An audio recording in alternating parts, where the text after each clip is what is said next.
Falta só. Já aceitei aqui. Opa. Opa, Marcelo, tudo bem? Opa. Boa noite, Luiz. Como você tá? Boa noite, tudo certo, cara? Boa noite, galera. Iniciando aí mais um Protocolo Bill com o nosso queridíssimo Luiz Henrique Gouveia, com S. Eu coloquei com Z, né? Tranquilo, Mas acontece. acontece. Introdução o tema dessa live, né? Vamos conversar outros assuntos. Mas o tema é por dentro da engenharia florestal. É, isso aí. E aí? Então, vamos lá, vou começar me apresentando, né? Meu nome é Luiz Henrique, meu sobrenome é Gouveia, né? O pessoal me chama de Luiz Gouveia ou Gouveia. É, Sou engenheiro florestal já desde 2018, que eu me formei, mas eu já atuo nessa área aí, na área florestal, ambiental, agrícola, desde 2009, então já tem uma caminhada aí nesse meio, no meio, né? E já passei por diversas áreas da engenharia florestal, né? Desde o viveiro até o licenciamento ambiental. E é uma coisa que é interessante na engenharia florestal, que as pessoas não conhecem, não entendem a engenharia florestal muitas das vezes, né? É, Assim, pessoal, quando você fala assim, eu faço engenharia florestal, eu sou engenheiro florestal, vamos lá. A pessoa já começa e fala assim, você é, na verdade, engenheiro ambiental, né? Eu falo, não, engenheiro ambiental não, é diferente, tem as suas particularidades. É, Principalmente na questão que o engenheiro florestal, ele está mais próximo, tá, do engenheiro agrônomo do que do engenheiro ambiental, tá? A maioria das faculdades de engenharia florestal, elas têm um foco muito na produção florestal, na área de produção, na área de celulose, madeira e derivados, né? Produtos madeireiros e não madeireiros, no caso, né? Só que eu sou um engenheiro florestal um pouco diferente. E não só eu, mas eu tenho outros colegas também que são assim. Mas eu fui indo mais para o lado da conservação e da preservação ambiental, tá? É, Que também é uma área da engenharia florestal, que aí se confunde um pouco com a área de engenheiro ambiental, tá? Mas aí a gente tem que pensar também no seguinte: existem algumas atribuições, tá? Isso aí é por lei, né? O biólogo, você é um biólogo, você sabe que a lei que preconiza suas atribuições é a lei de, do CFBio, né?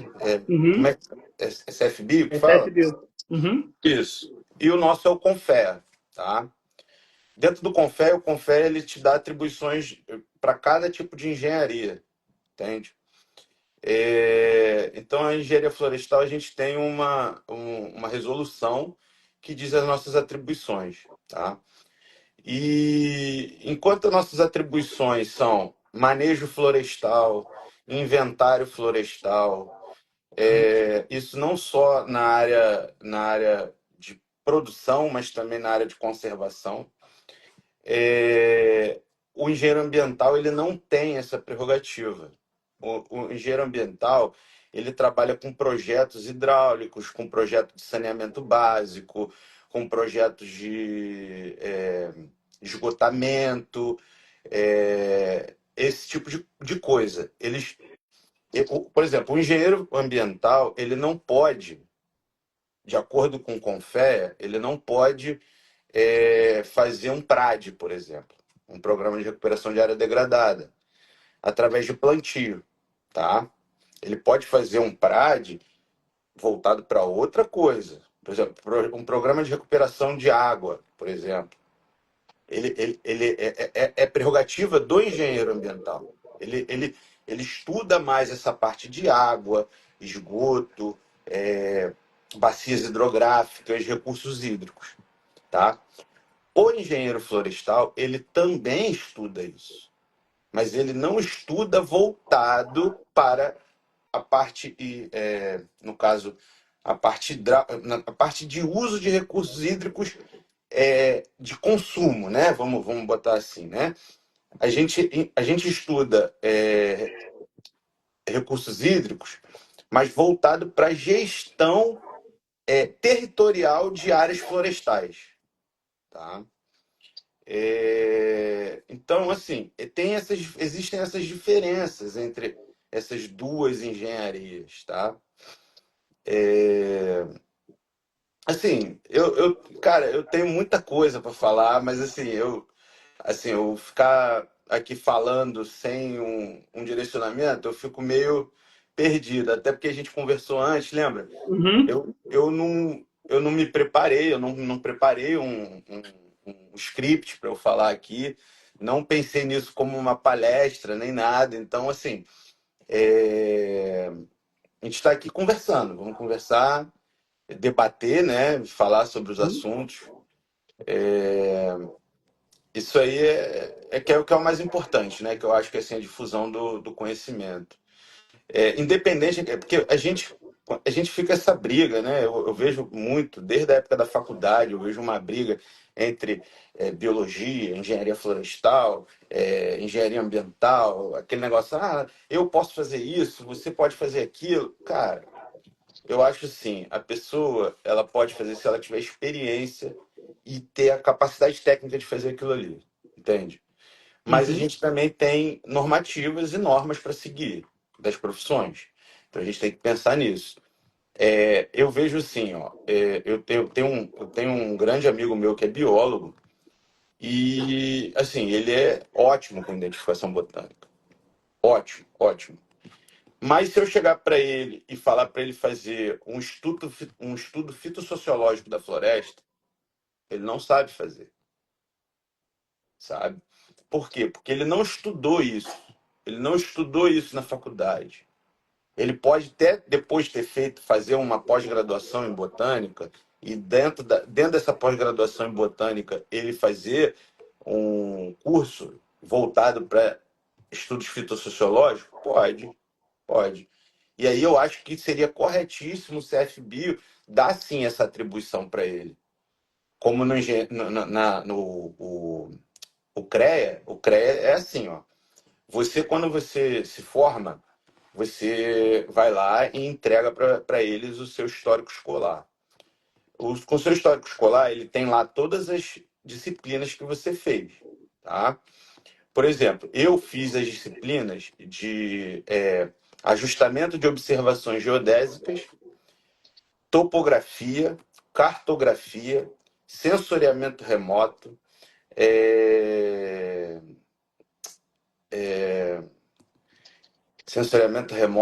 cartografia, geoprocessamento, topografia e ajustamento de observações geodésicas.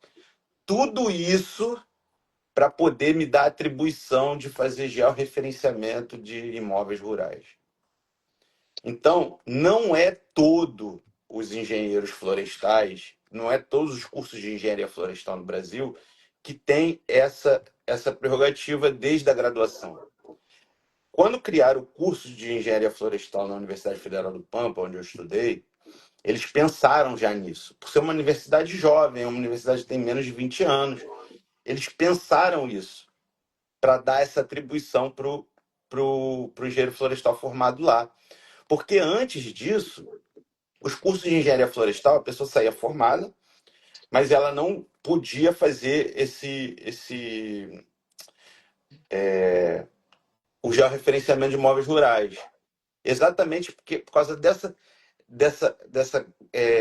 disciplina que eu falei para você, né? Ajustamento de observações geodésicas, que é uma disciplina muito legal, assim, é matrizes o tempo inteiro, você faz cálculo de matriz, de transformada, você aprende transformada de Fourier, que é uma coisa de outro planeta, coisa de matemático mesmo, sabe? Para você conseguir fazer o ajustamento, porque você tem uma projeção, né? planeta é geóide, só que a gente vê ele no mapa plano, né? De forma Uhum. plana. Então você tem que você tem uma observação geodésica quando você tem um GPS geodésico, né? Aqueles GPS estacionário que ficam parados, que você tem que esperar, aguardar o satélite passar por cima e tudo mais. Então, esse tipo de equipamento, você faz uma observação geodésica, mas você precisa fazer um ajustamento. Esse ajustamento que dá com uma base, por exemplo, o-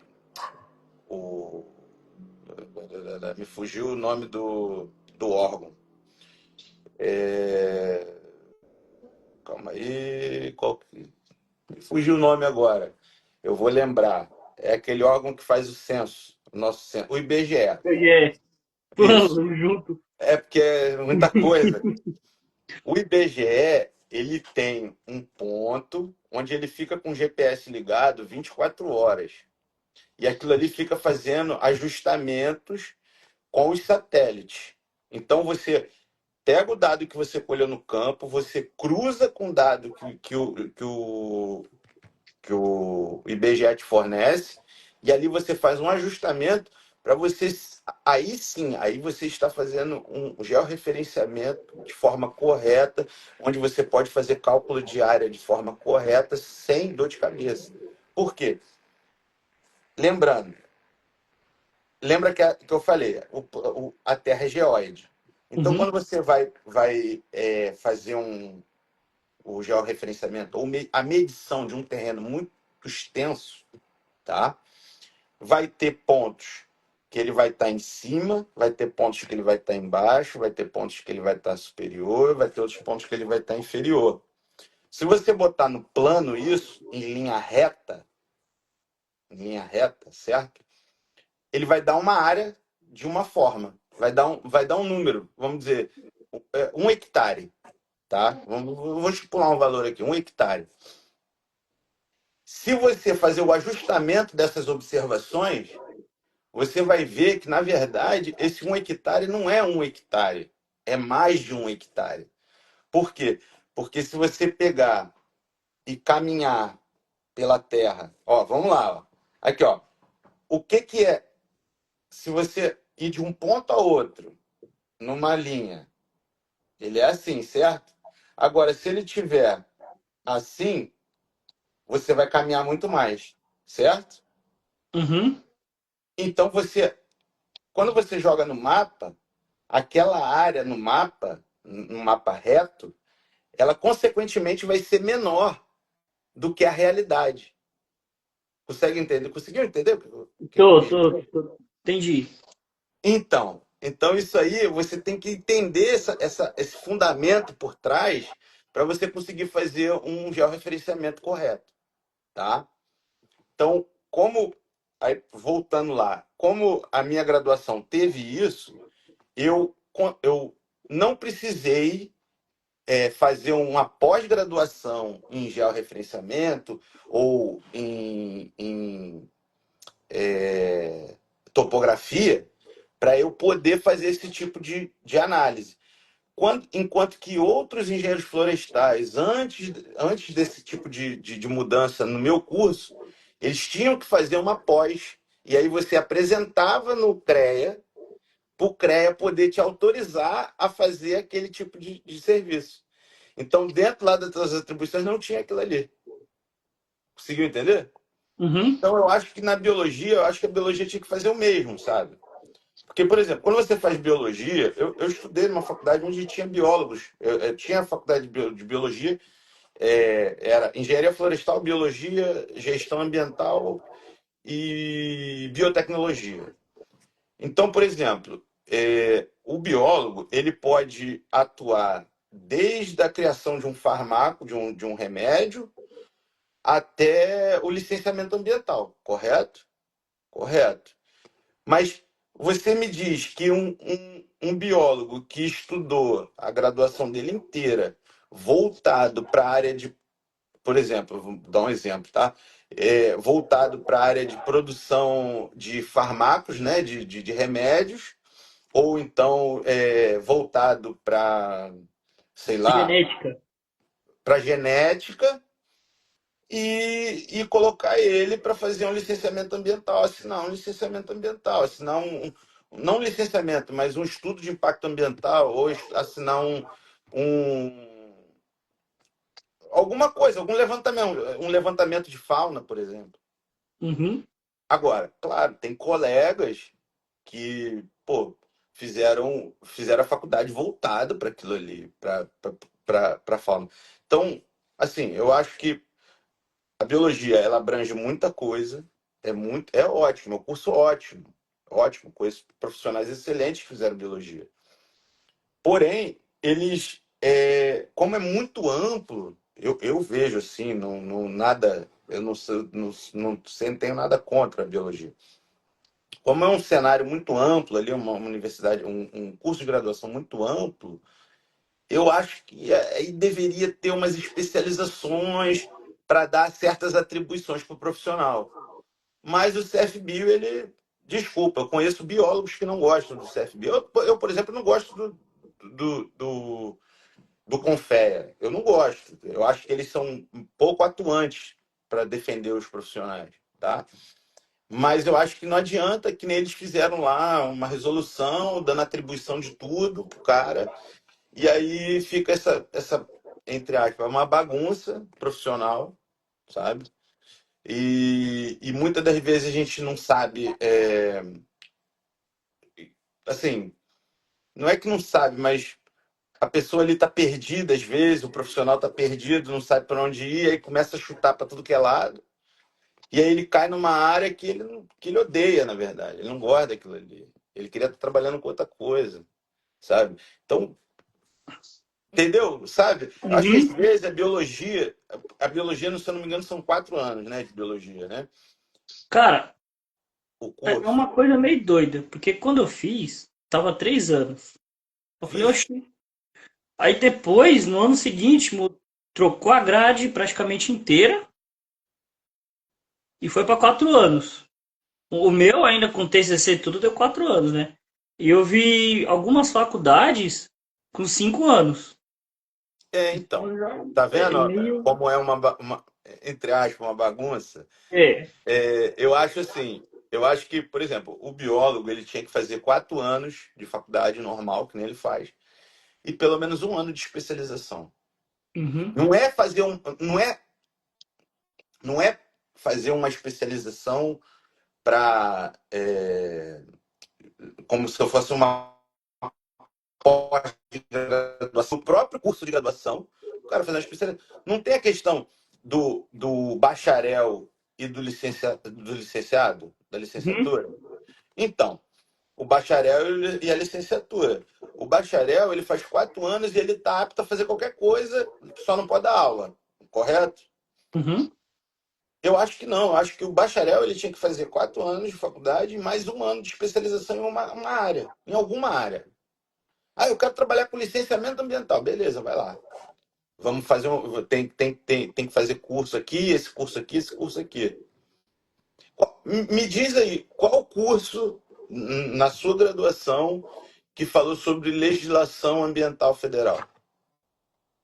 A Cara, federal, que eu digo, não estou nem falando estadual. agora você pegou, porque o curso, né, que nem você falou de biologia, é muito assunto, só que em pouco tempo. Isso. Eles vão, evolução, só que assim, onde o biólogo vai trabalhar com evolução? Como, né? Ele. Genética. Aonde vamos. Eu quero, um exemplo, quero ser geneticista. Aonde eu vou encaminhar? Onde? Não sei.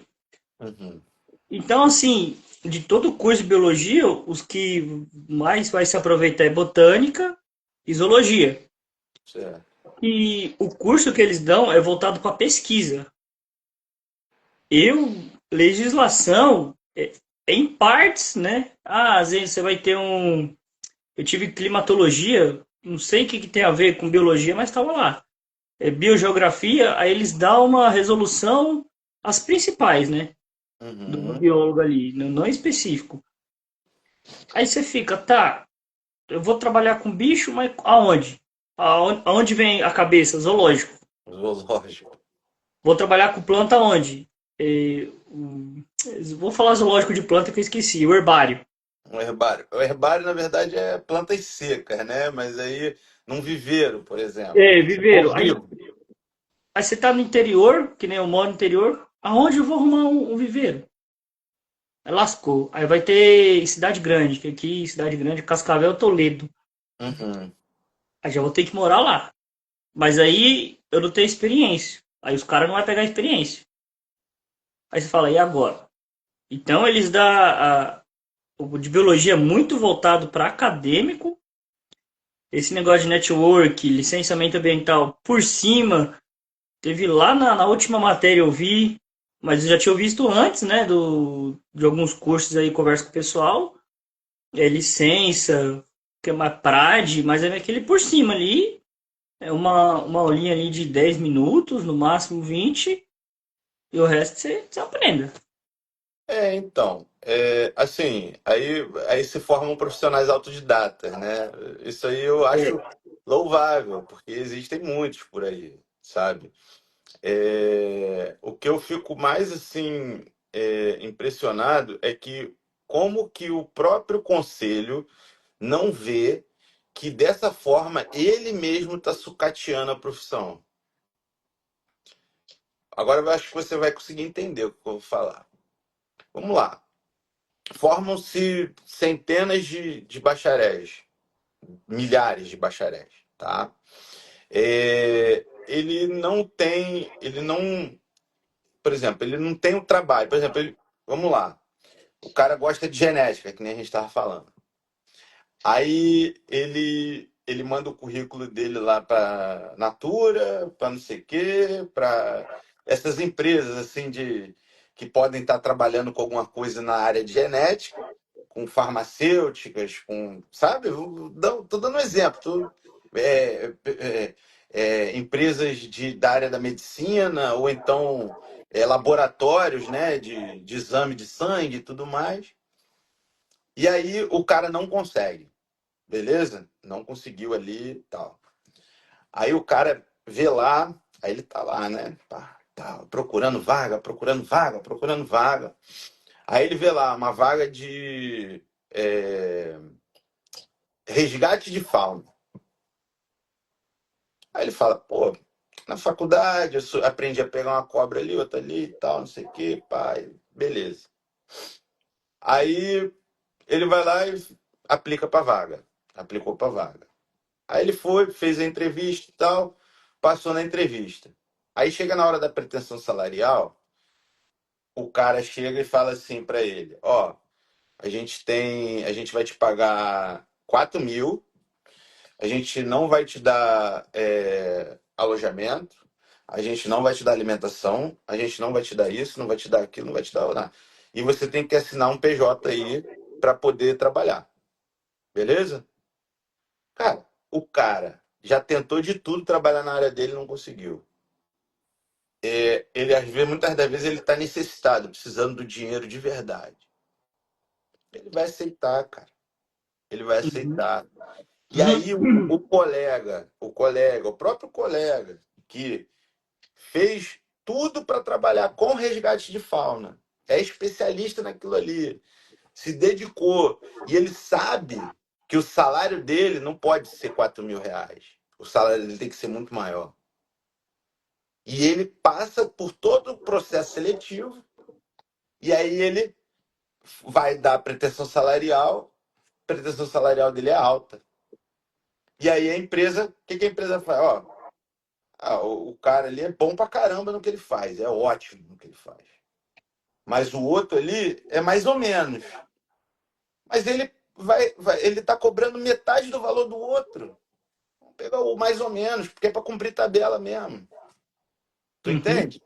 Uhum. Então, o próprio mercado, por estar saturado o mercado de profissionais, o mercado precifica lá embaixo o salário. Isso aí, cara, quer ver outra coisa que teve na engenharia florestal? A gente teve uma economia florestal. É, que a gente vê toda essa parte aí de oferta, demanda e como é que funciona os mercados globais e tudo mais. E aí acaba que a gente começa a trazer isso para o nosso dia a dia, né?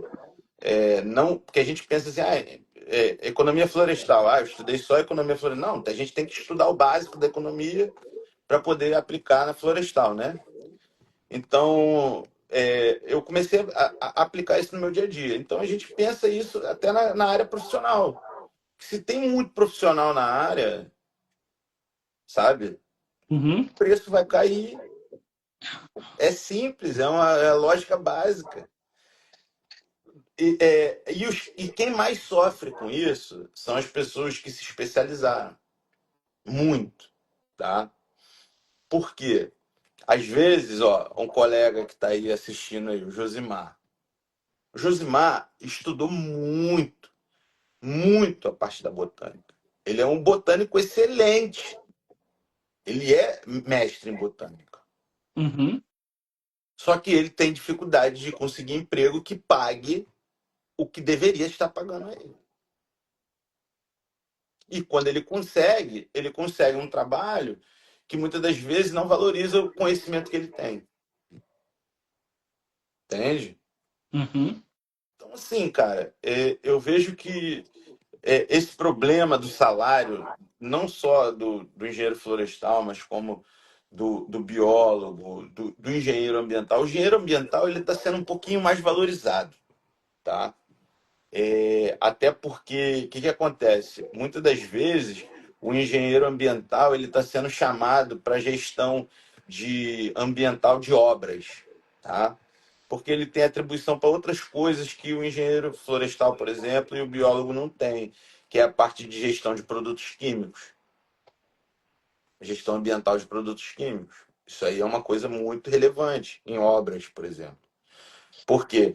Porque imagina uma obra que ela tem gasolina, tem óleo diesel, tem produtos abrasivos, tem produtos, diversos tipos de produtos, de químicos, né? Esses produtos químicos eles têm que ter um manejo adequado, como eu posso dizer, uma alocação, um armazenamento de forma correta. Então, tipo, o engenheiro ambiental, ele é a pessoa responsável por isso, ele é o cara para isso, sabe? Agora, o que acontece? Eles chamam o engenheiro ambiental para trabalhar numa obra em gestão, na parte de meio ambiente ali, e aí eles acabam tendo que chamar outros profissionais para auxiliar esse engenheiro ambiental, tá? Um deles é o engenheiro florestal, por exemplo. Se tiver que ter um replantio, um reflorestamento, é, ele, ele vai necessitar de um engenheiro florestal. Ele não pode fazer aquilo ali sozinho. Ele não tem essa atribuição, tá? E mesmo que ele quisesse, ele não pode. Ele, se o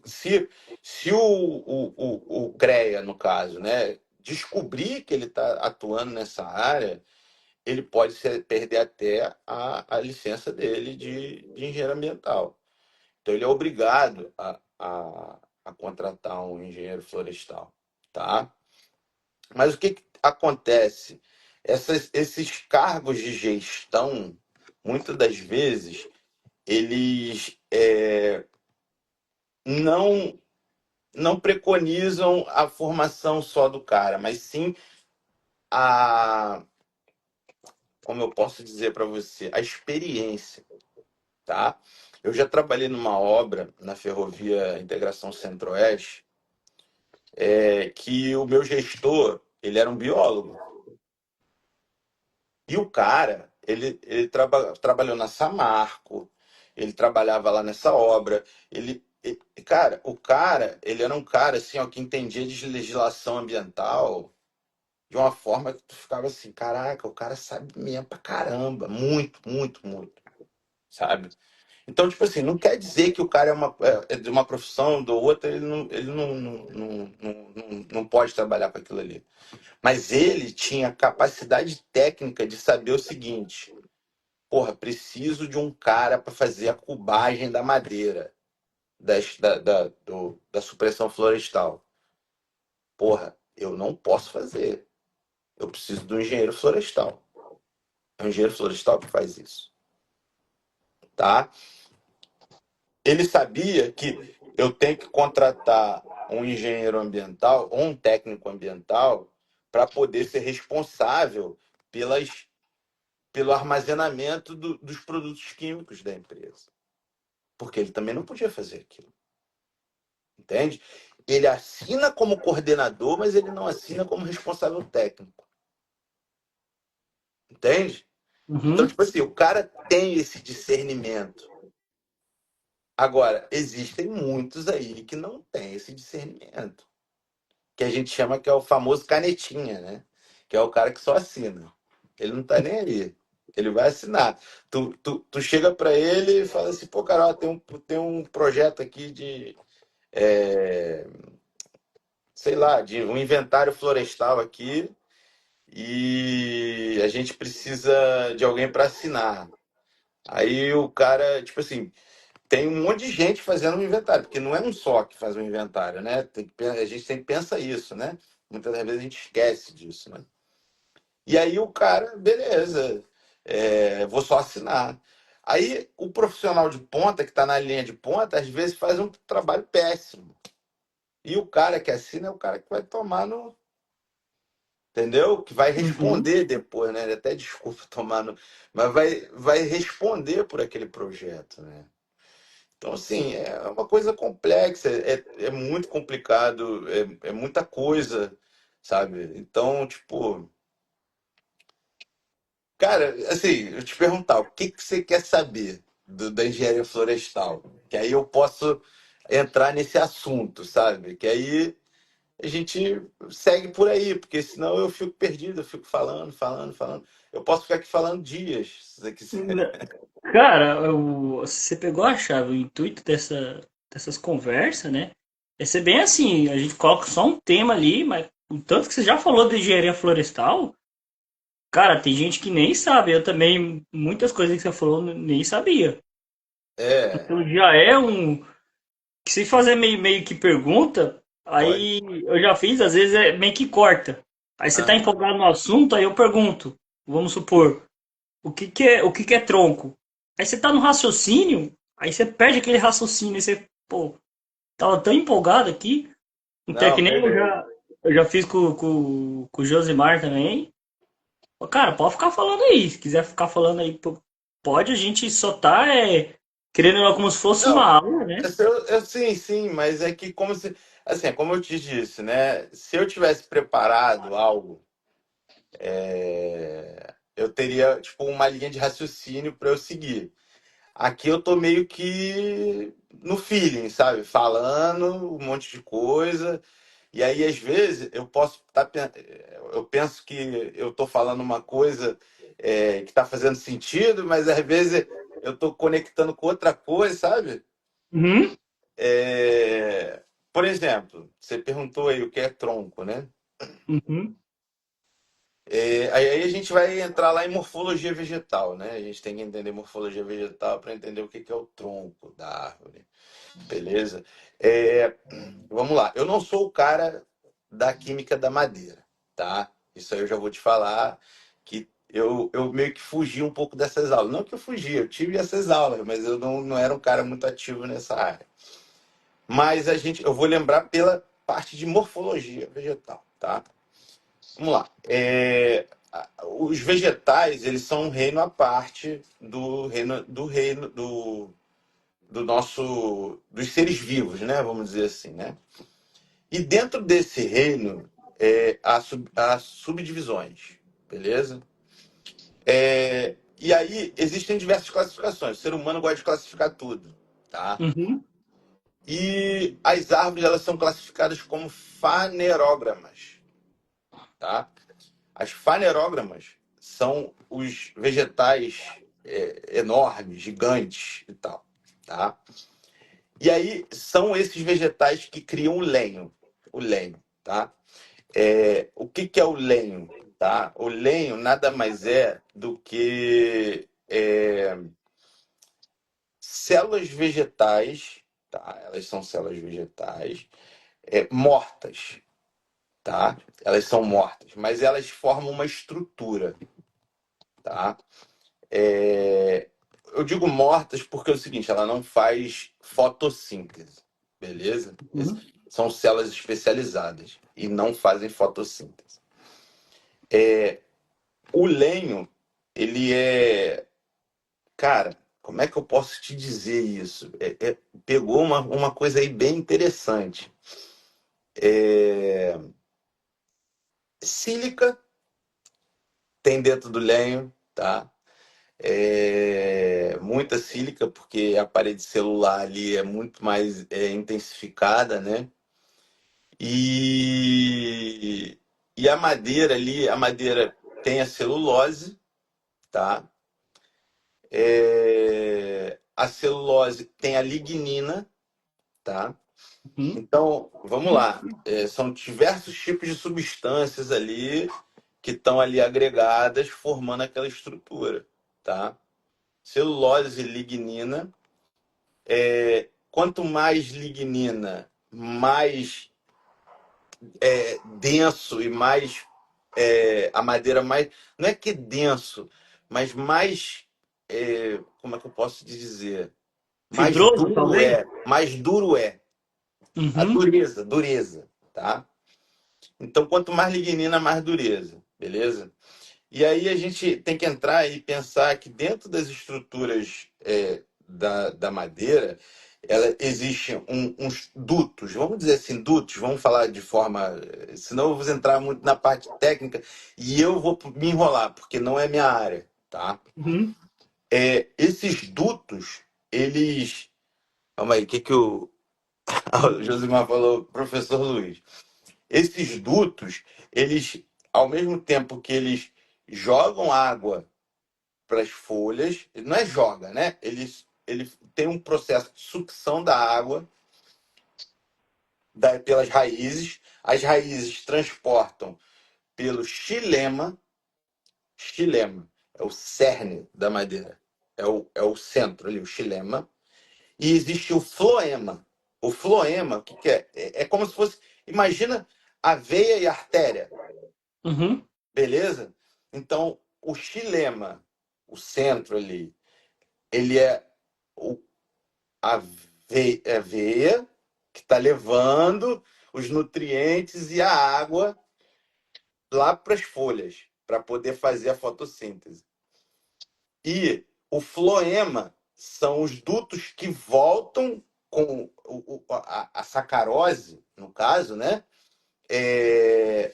De volta para a árvore, para a madeira, para as raízes, para a produção de mais células, né? Para poder abastecer a árvore, o ser vivo. Então, assim, quando eu digo que as células da madeira elas estão mortas, não é que elas estão mortas, elas são vivas, tá? Elas só não são especializadas em fotossíntese, beleza? Então as folhas elas são especializadas em fotossíntese, então a gente aí entra um monte de coisa, cara. Entra questão de fisiologia vegetal. Aí isso aí eu tô falando no geral, né? Por exemplo, se você for, aí tem as angiospermas e as gimnospermas. Se você for para as angiospermas já é de um tipo, o lenho, o floema e o xilema. Se você for para gimnosperma é de outra forma, o floema e o xilema, entende? Aí, por Uhum. exemplo, se você for para as pteridófitas, vai ter xilema e floema, só que de uma forma diferente, entende? Então, tudo isso é lenho. Lenho. É a madeira, é o tronco. A gente pode. Cara, é que eu realmente eu não me sinto à vontade em discorrer sobre esse assunto, porque eu sei que existem pessoas que são especialistas nisso, literalmente.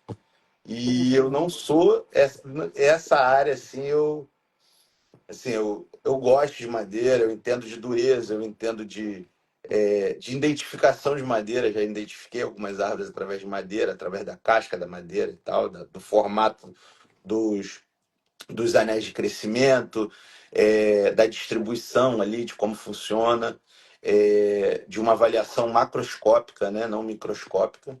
que existem pessoas que são especialistas em avaliação microscópica do lenho, entende? Então já é uma forma de outro tipo de estudo.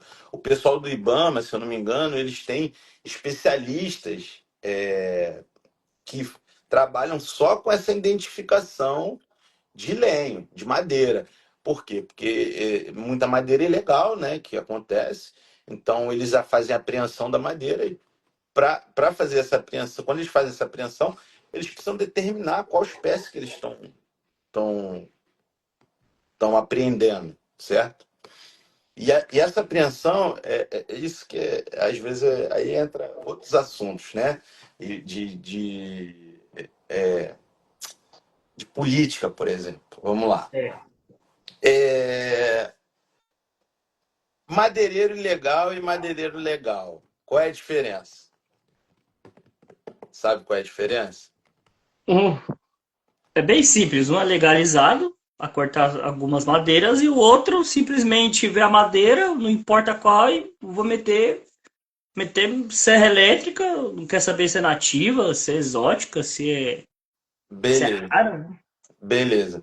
Na verdade, muitas das vezes o madeireiro ilegal ele sabe até mais do que o madeireiro legal, porque ele entra dentro da floresta, ele escolhe a árvore que ele quer e extrai aquela madeira.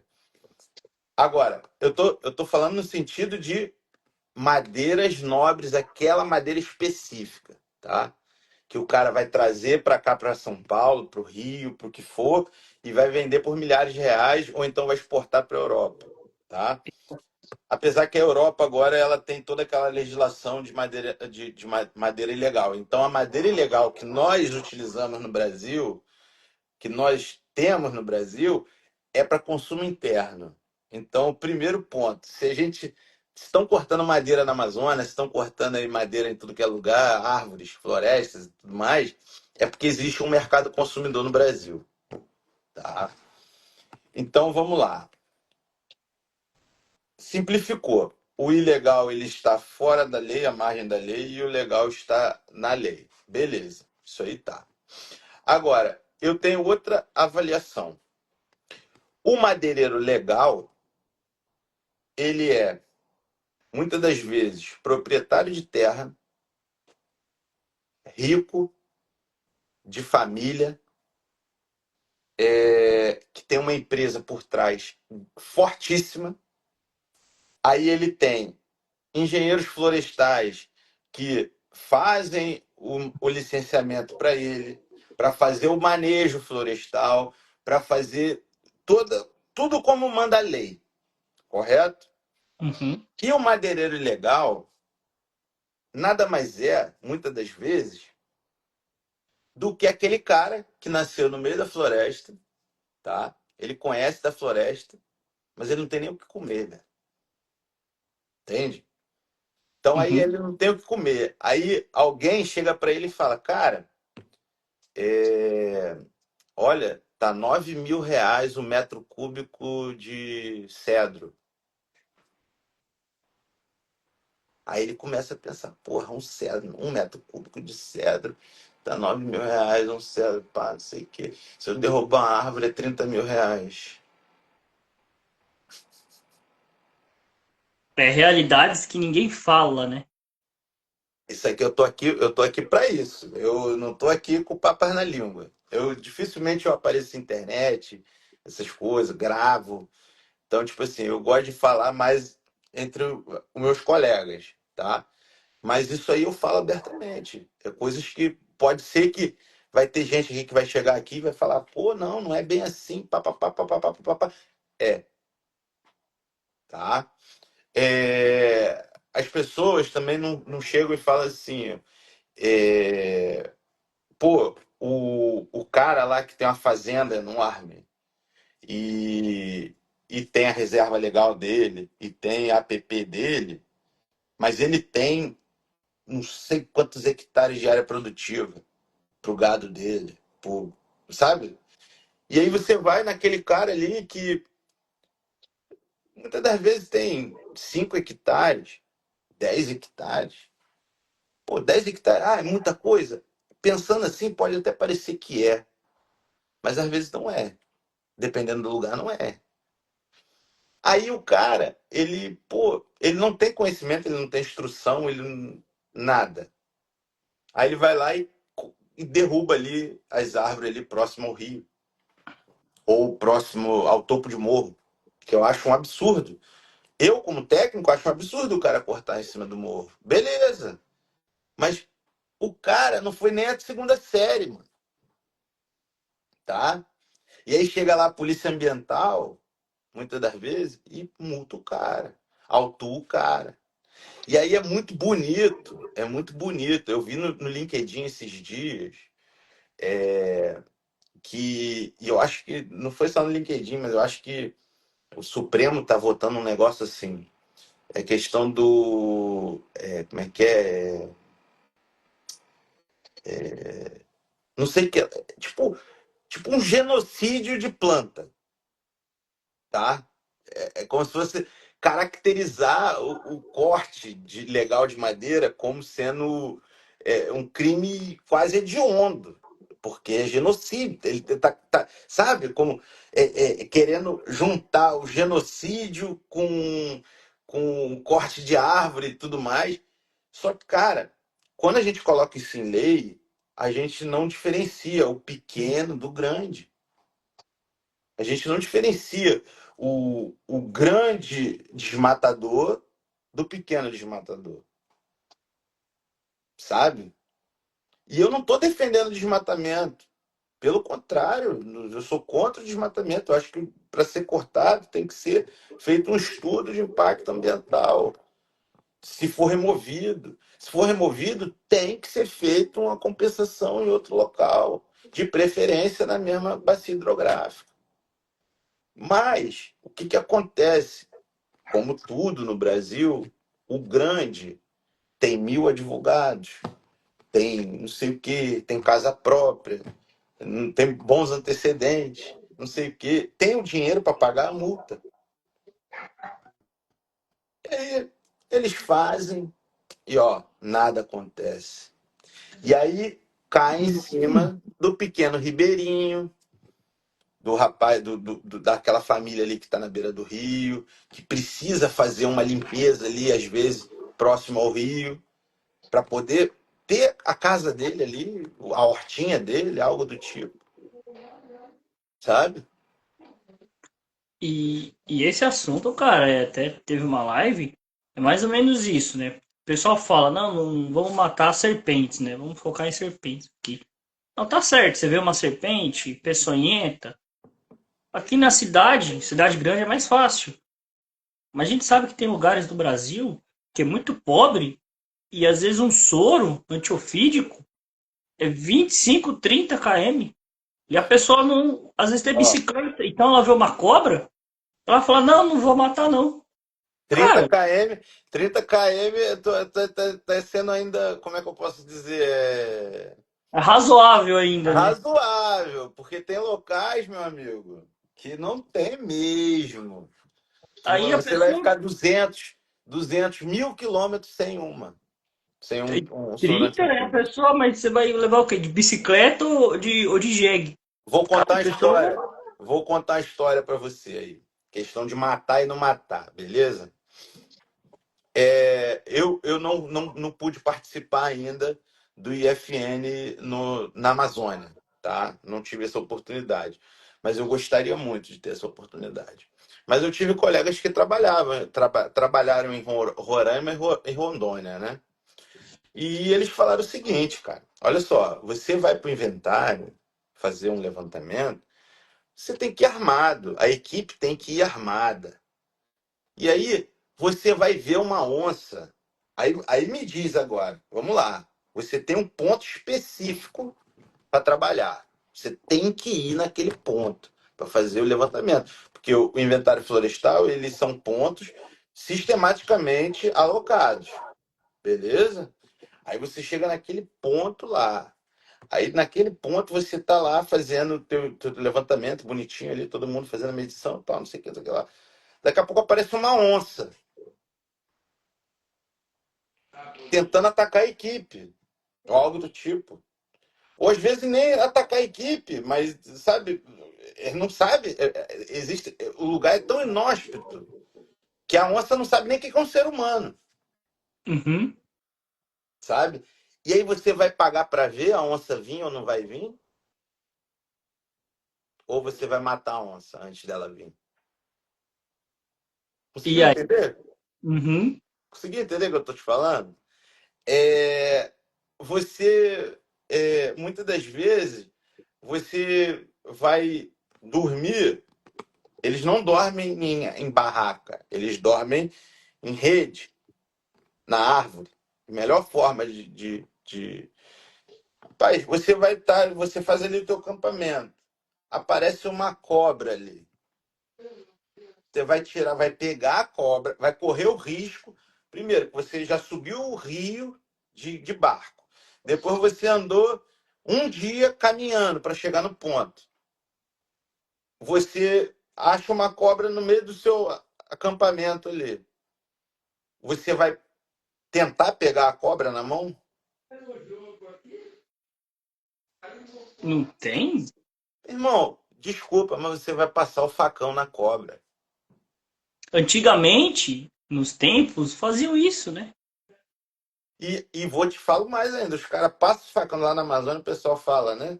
Os caras que foram, passa o facão, e não é nem não é o técnico que tá lá que passa o facão, não. São os guias mesmo que passam o facão. Eles estão acostumados com o mato. Passa o facão e fazem ainda a cobra para comer. É a E vida. Se perder na floresta, vai ter que fazer isso, né? entende? Tu, ou você acha que você anda 3, 4 quilômetros com equipamento, com não sei o que, com não sei o que lá, dentro da floresta, tipo assim, você vai ter proteína, carne, bife, ovo. Não. Vai. A proteína que você tem é de lá, é da caça. Um Entendeu? outro. Esse exemplo é que nem exemplo urbano, mas fácil é um cachorro, né? Você tá com uma criança, ou sua mulher, ou uma pessoa que você não conhece, um cachorro vai atacar a pessoa, você vai fazer o quê? Não, por favor, cachorro, larga ela. Você pega esses cachorros vira-lata, que tem uns que parecem um cavalo. É. Tu vai ter que fazer o quê?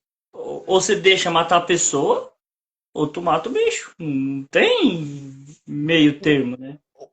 É questão, isso aí já é, a gente já entra em outro ponto, que é a questão de zoonose, né? Uhum, É, assim, é o controle, né? O controle populacional desse tipo de animal. Entende? Eu acho assim, existem métodos, tá? Por exemplo, esses métodos que muitas pessoas fazem de castração dos animais de rua, isso é importante, tá? Para diminuir o número de animais de rua. Isso aí é outra questão, né? A gente já uhum. entra numa questão mais urbana. Então, eu acho assim, parte do cachorro, eu sou totalmente contra, que nem eu falo. Eu sou contra a prática de maus tratos aos animais, de matar um animal. Isso aí, pô, cara. Cara, eu tava no IFN agora, e aí um dos auxiliares chegou um dia pra mim e falou assim: Luiz, se eu ver uma cobra, eu vou matar. Eu falei, cara, tu não precisa matar a cobra, cara, tu tá em Minas Gerais. A gente tá aqui, não precisa disso. Você não precisa fazer isso. Você não está na Amazônia, que você está a quilômetros de distância de um hospital. Aqui você até, tipo assim, então conscientizar esse cara de falar, cara, não precisa matar. A gente dá um jeito. A gente está de perneira aqui e tal, tal, tal, sabe? Vai aparecer ali uma jararaca, vai aparecer uma cascavel, cara, só afasta ela dali, sabe? Tipo, toca ela dali. Ela não, eu já trabalhei uma vez um inventário que eu literalmente a cascavel estava do meu lado e eu inventariando na volta. Só que eu estava ligado na cascavel já. E ela estava quietinha, eu não mexi nela. Enquanto isso, o colega anotando, eu pegando medição, ele anotando. Quando a gente andou mais um pouco para frente da parcela, eu cheguei para ele e falei, cara, tinha uma cascavel ali atrás. Por que que eu esperei para falar? Porque já ia causar um alvoroço na equipe. E aí, imagina, um alvoroço, todo mundo vai lá na cobra, aí a cobra vai ficar acuada, Uhum. certo? Então, assim, é o meu pensamento. Agora, você tem que também avaliar riscos, né? Eu estava num local, a, sei lá, 500 metros de um carro, a 10 quilômetros de um hospital. Então, tipo assim, eu estou avaliando riscos. Tô de perneira, tô de uma botina adequada, tô com uma calça adequada, sabe? Então, tipo, pô, beleza, a cobra ela não vai subir acima da minha perneira se eu não chegar próximo a ela. Ela pode atacar acima da minha perneira, mas isso se eu estiver bem próximo dela. Se eu estiver mais afastado, é mais difícil. Ela não vai pular para dar um bote. Outra coisa, eu não vou ficar coando o bicho. Às vezes você ir lá e capturar ele é mais perigoso. Isso aí você pode perguntar para os colegas aí que são especialistas. Eu não sou. Mas você ir lá e retirar o animal é mais arriscado do que você deixar o animal quieto, muitas das vezes. Então a gente assim, a gente tenta, quando a gente está fazendo um trabalho desse no mato, a gente tenta fazer o mínimo de perturbação com os animais e com o ambiente em si. Mas quando você está numa situação inóspita, num local, Amazônia, Pantanal, amigo, você não vai dar. É como a gente fala aqui no Rio de Janeiro, dá mole para Kojak. Você vai ficar dando mole. É a mesma coisa, a analogia Rio de Janeiro. Estou andando na praia, tipo, na orla de Copacabana, com meu celular fazendo live com você. De fone de ouvido, não estou olhando ninguém e tal, e estou aqui, é meu celular. É isso aí, tu tá dando mole. Tu tá. Porra, tu sabe que a situação não é propícia para aquilo. Então, é a mesma coisa, avaliação de risco. Você vai para um local inóspito, uma área de florestal. Pode ser em Minas mesmo. Por exemplo, teve local em Minas que a gente estava, a gente teve que abrir estrada por um pasto e tivemos que subir um morro, descer um morro, não, descer um morro, subir um morro, mas um pouco menor, descer e depois subir outro. Isso eram 3 quilômetros que a gente estava de distância do carro. Só que, cara, imagina os 3 quilômetros mais distantes da tua vida. Lembra aquele negócio que eu te falei?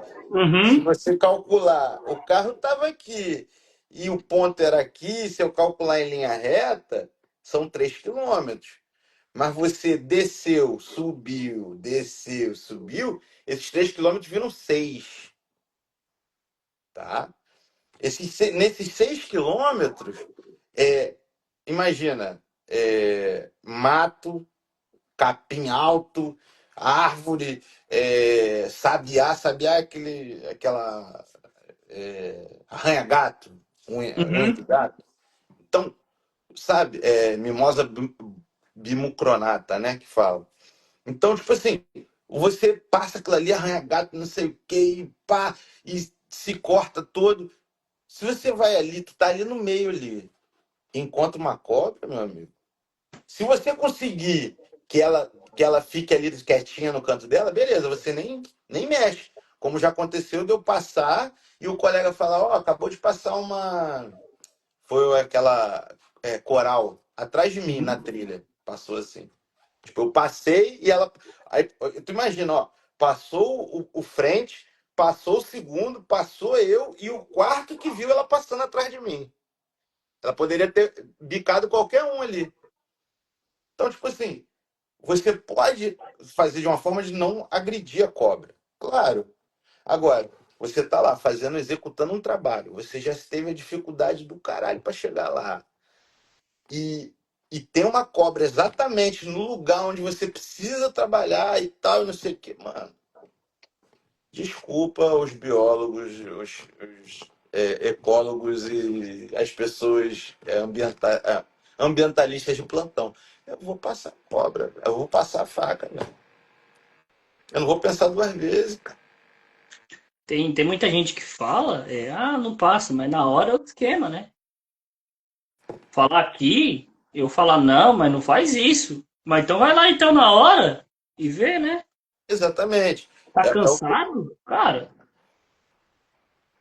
e aí? Entende? Olha só, pensa aqui, ó. Pensa aqui, ó. Eu já teve uma situação, não com cobra, nada, mas já teve uma situação de eu estar muito cansado e me jogar no chão, deitar na floresta. Isso é completamente errado. Nunca faça isso. Nunca. É básico, tá, galera? É, você tá andando no meio da floresta, cansou, mano, procura uma pedra, alguma coisa, dá uma olhada, limpa o chão, sei lá, meu irmão, mas não deita no chão, velho. E eu já aconteceu isso de eu deitar. Imagina, eu deito ali e vem e tem uma bicha do meu lado ali, uma cobra, sei lá. Uma Eu vou aranha? matar. Uma aranha, um escorpião, uma coisa, eu vou matar, não tem o que fazer, sabe? Ou um Mas é assim, outro, né? é aquele negócio, eu acho que tem que ser razoável, né? Você tem que pensar em razoabilidade ali. Vale Que a pena? nem Devo matar ou não devo matar? É necessário matar? Não é. Se não for necessário, não mate, sabe? um exemplo disso, né? É que os bombeiros falam, né? Se tem uma vítima, é parecido com isso, mas ela tá numa situação de risco. Mas se você for, você vai morrer. Eles falam, você vai ter Não, que deixar a pessoa morrer. Não tem, não vai. Não vai, exatamente. só segurança em primeiro lugar, né? Olha só, se você ir lá, você vai ser outra vítima, E aí? entendeu? Então, às vezes é melhor, às vezes, por exemplo, é que nem você falou do bombeiro, tá? Você vê uma pessoa se afogando lá, né? Eu penso assim, né? Eu vê o cara se afogando. Porra, eu poderia ir lá ajudar, mas eu não tenho essa experiência. Aí a gente volta lá do início da nossa conversa, questão da experiência, né? Eu não sei nadar. O que que vai fazer? É melhor você correr e ligar para o bombeiro, ou chamar um bombeiro, ou chamar alguma pessoa especializada naquilo, e talvez aquele tempo ali que você demorou, pô, infelizmente a pessoa morreu e tal, mas você preservou a sua vida. Porque às vezes você pulava e os dois iam morrer. Aí você Entende? pula na água, aí você lembra, nossa, eu não sei nadar. Ué? Não E aí? adianta ser herói. O herói tem que estar vivo, não é herói morto, né? Então, Aí, para essas situações também vale. ó, outra coisa que a gente falando agora de morte animal, eu lembrei. Questão da caça, tá? A gente. O outro curso que a gente tem na engenharia florestal é o manejo de fauna silvestre, tá? Que é uma coisa muito discutida na engenharia florestal. Que a gente acha que no Brasil, a gente não posso falar por todos os engenheiros florestais, né? Mas alguns engenheiros florestais e alguns professores meus da engenharia florestal, eles defendiam muito a legalização da caça no Brasil, tá? Aí eu vou falar por quê, tá? Com a legalização da caça, primeiro que a caça, principalmente a caça no Brasil, ela, a maior parte da caça é por subsistência, tá? É aquele pequeno, aquela pessoa que mora ribeirinho, ou aquele agricultor que teve ali às vezes uma ovelha foi morta por algum bicho, ou algo do tipo, ou aquele ribeirinho que precisa matar um animal para comer e tudo mais, e aí é de subsistência, né? Só que existe a caça esportiva, a gente sabe disso. Ah, pode não ser realidade no Rio de Janeiro. Mas se tu for para o interior do Paraná, se for para o interior de Santa Catarina, existe a caça esportiva. Aí o pessoal fala assim: ah, mas o caçador ele está limitado a matar javali, certo? Que é uma espécie exótica e tal, que eu acho que tem que ser morta mesmo, porque tem que ser feito um controle populacional, como a gente estava falando da questão dos cachorros de rua, muitos cachorros, né? Uhum. Então, que causa um problema ambiental, um desequilíbrio ambiental. tá? Beleza. Só que aí eu falo, outros animais da fauna brasileira entrar no jogo. Por que que eu falo isso? Aí que entra a discussão. Vários outros países que a caça é legalizada, o próprio caçador é que cuida da fauna. Pensa aqui comigo. Você acha que se acabasse a população de onça, por exemplo, o caçador de onça, ele iria poder caçar? Aquele caçador esportivo? Não ia. Ele ia perder o coisa dele. Então, quando a gente legaliza a caça, a gente faz com que é, esse caçador ele comece a ter responsabilidades sobre a população daquele tipo de animal que ele caça, tá? Exemplo simples: pescar. Uhum. É proibido pescar na época de defeso, né? Que fala, acho que é defeso que fala. Eu não sou da área de pesca, mas eu sei que tem uma parte, tem até na legislação. O pescador ele é proibido de pescar na época que é a reprodução dos peixes. Ele é proibido na época que há aquela piracema, né? Que fala que o peixe sobe o rio para poder procriar. Então, ele é proibido de pescar nessa época. Então, por exemplo, o bicho, sei lá, um exemplo, a paca. Paca.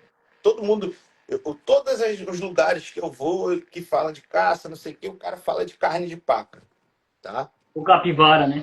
Ou capivara, beleza? Vamos lá. Capivara ou paca, vamos dizer a paca.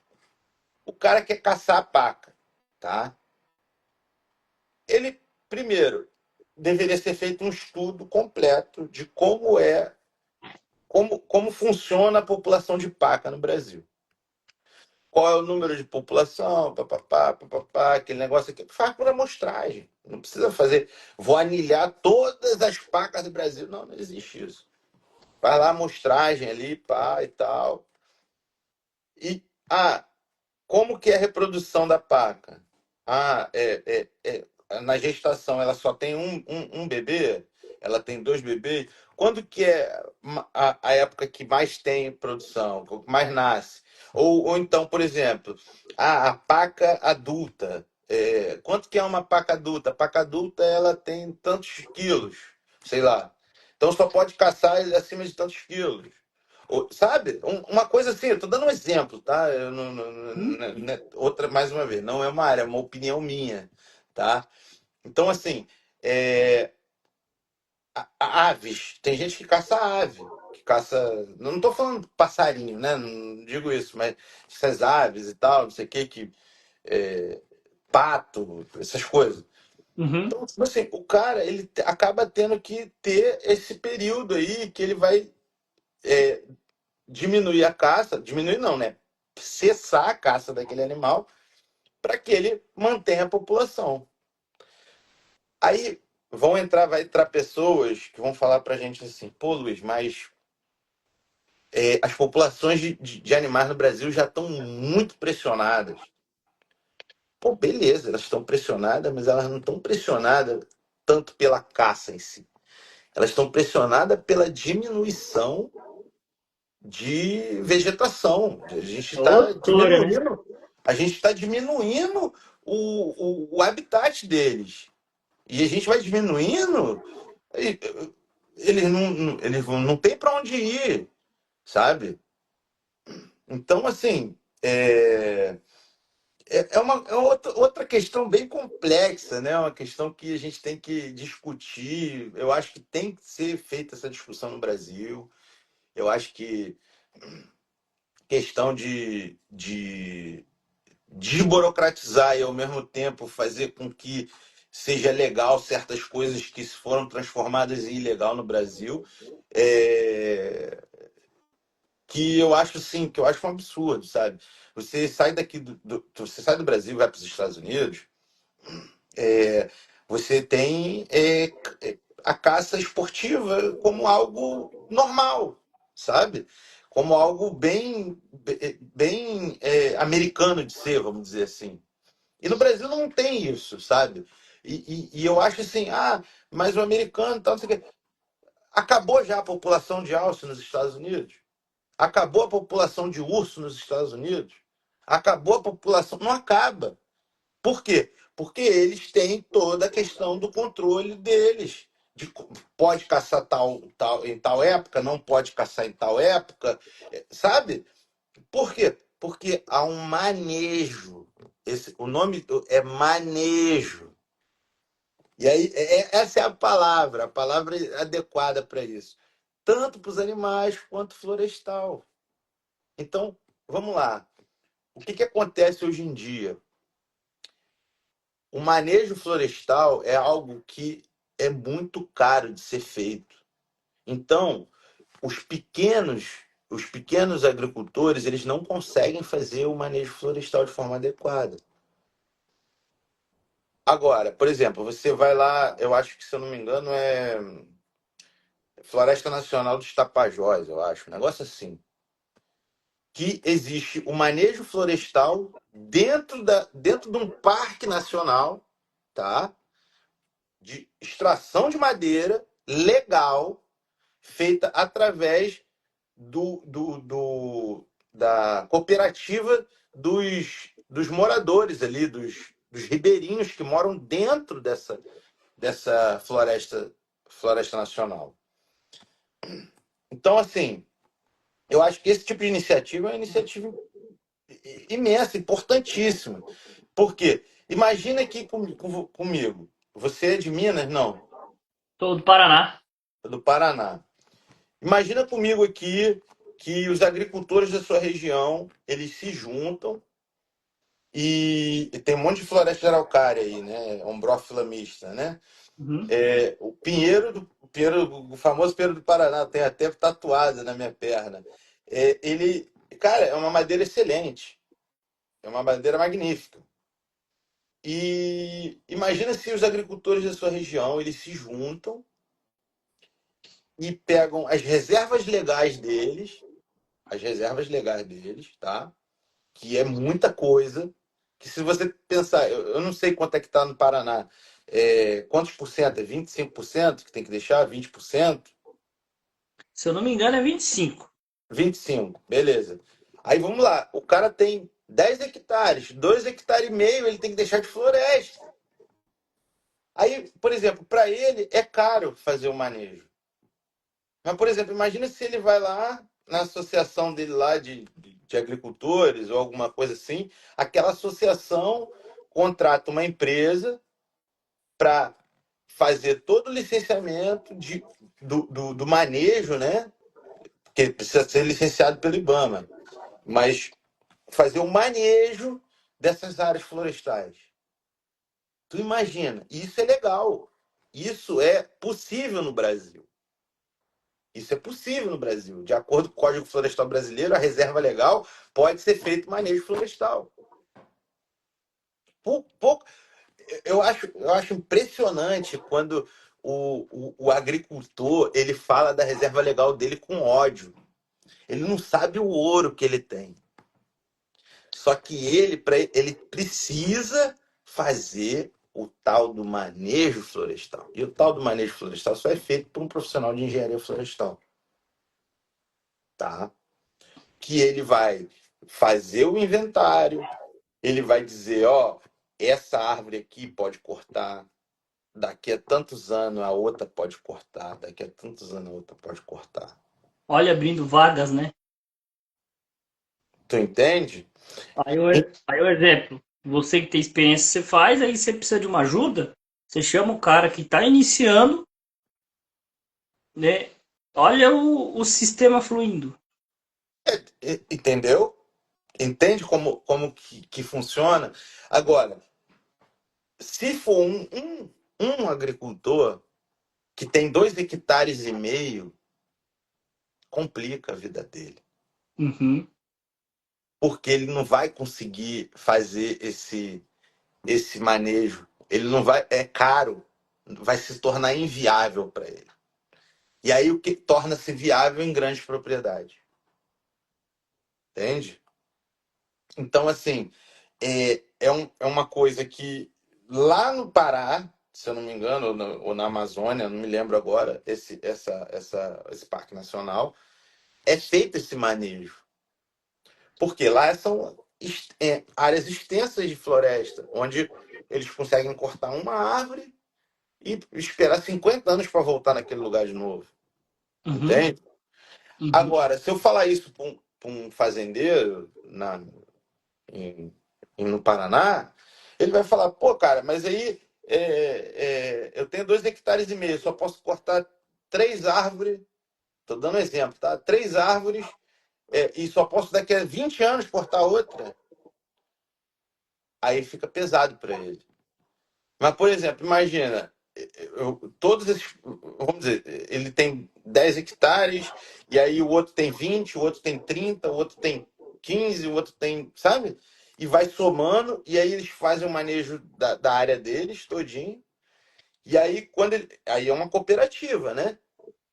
Hoje vai cortar na propriedade do seu Zezinho. Cortou. Aí amanhã vai cortar na propriedade do fulaninho. E aquele dinheiro ali, a madeira que sai daquilo ali, vai para a cooperativa e é distribuído entre os cooperados.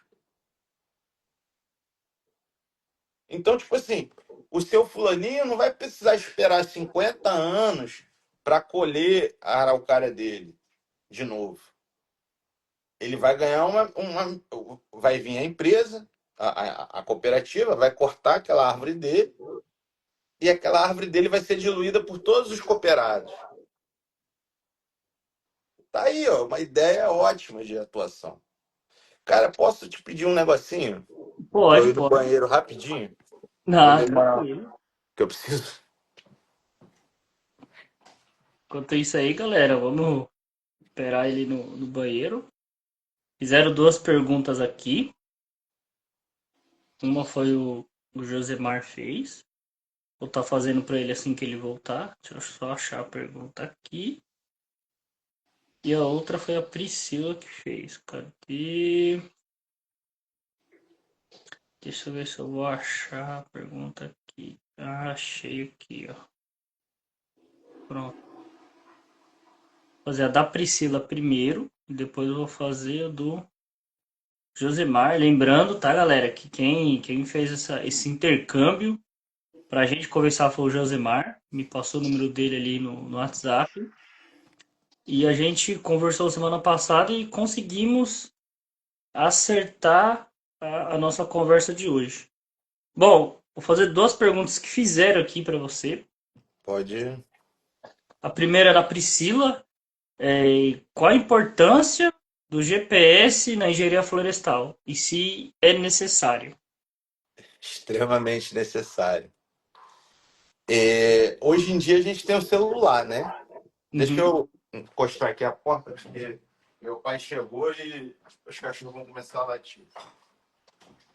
Vamos lá. Hoje em dia a gente tem o celular.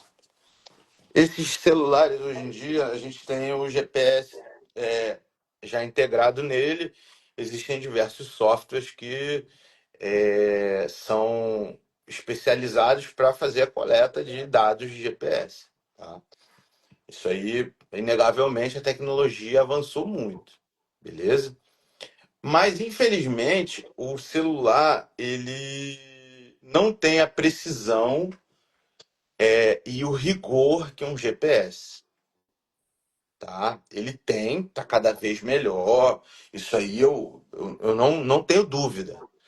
Mas existe uma questão de padronização, tá? Você tem um celular, correto? Eu tenho outro. O Josimar tem outro. O Zezinho tem outro. Tem outro. Beleza? Eu vou com o meu celular no local e tiro um ponto geográfico. Você vai voltar no mesmo local. pode ser que você não ache o ponto que eu coloquei pelo celular, tá? Com o GPS ainda é difícil, porque o GPS normalmente ele te dá um erro aí, um erro de 4, 5 metros, dependendo do local que você está. Então, pensa, 4, 5 metros, cara, imagina, vamos lá. Coloquei uma estaca aqui, ó, pum, onde eu tô. Aí pensa, 5 metros para a esquerda, 5 metros para a direita, 5 metros para o norte, 5 metros para o oeste. Só aí já tem 25 metros quadrados. 25? São, 5 vezes 10, não, 10 vezes 10. 10 metros, 100 metros quadrados. É uma parcela de 10 por 10. Conseguiu entender? E pra achar, né? Não há, é difícil. Tanto que uma coisa que a gente faz no IFN, por exemplo, é a triangulação do ponto central. O que é a triangulação do ponto central da parcela? Você pega a parcela, você coloca a cruzeta, você coloca Primeiro você vai com o GPS, né? O Uhum. GPS, você chega no lugar e tenta zerar o GPS o máximo possível. Conseguiu zerar o GPS, você bate o GPS e finca a cruzeta ali no meio ali. Pá. E aí, você, em cima da cruzeta, você coloca uma bússola, e bota para o norte magnético. Botou para o norte magnético, porque todas as parcelas do IFN elas são norteadas para o norte magnético, tá? Porque você tem que fazer uma um conglomerado, é um conglomerado, não é uma parcela no IFN, tá? Então você tem o ponto central, que é o ponto onde você fixa o marco, e aí você vai andando até o PI do norte, né, que seria o início da parcela norte, o início da parcela leste, o início da parcela sul e o início da parcela oeste. Beleza? Então, ali é o teu ponto de referência. Tu criou um ponto de referência com a marco ali. E aí você bota a sua cruzeta. Você bota a bússola. E aí, uma das coisas é a triangulação. O que é a triangulação? Você vê quais são os marcos que tem próximo. Por exemplo, tem uma pedra, uma rocha, a 20 metros do ponto central, ou a 10 metros do ponto central, no rumo sudeste, por exemplo. Então você anota lá. O ponto central, aí tem lá, ponto central. Aí, marco 1, né? Rocha a 15 metros de distância do ponto central no rumo sudeste. Beleza? Então, quando o cara voltar lá, ele vai ter essa referência. Aí, ao nordeste do ponto central, tem uma sapucaia de 20 centímetros de diâmetro a 5 metros de distância. Então, ele vai olhar e vai ver, porra, tem uma sapucaia aqui. Tem uma rocha ali. Ele começa a fazer a triangulação. Agora ele precisa saber outro ponto de referência. Por isso, triangulação. Aí você vai lá e tem a noroeste, uma outra árvore, sei lá, um cedro de 15 de diâmetro. Aí você bota 15 de diâmetro, cedro, a tantos metros do ponto central a nordeste, a noroeste. Então você consegue ter esses 3 pontos de localização para poder achar aquele ponto. Isso utilizando um GPS. GPS. Calma aí que eu vou pegar um GPS para ilustrar.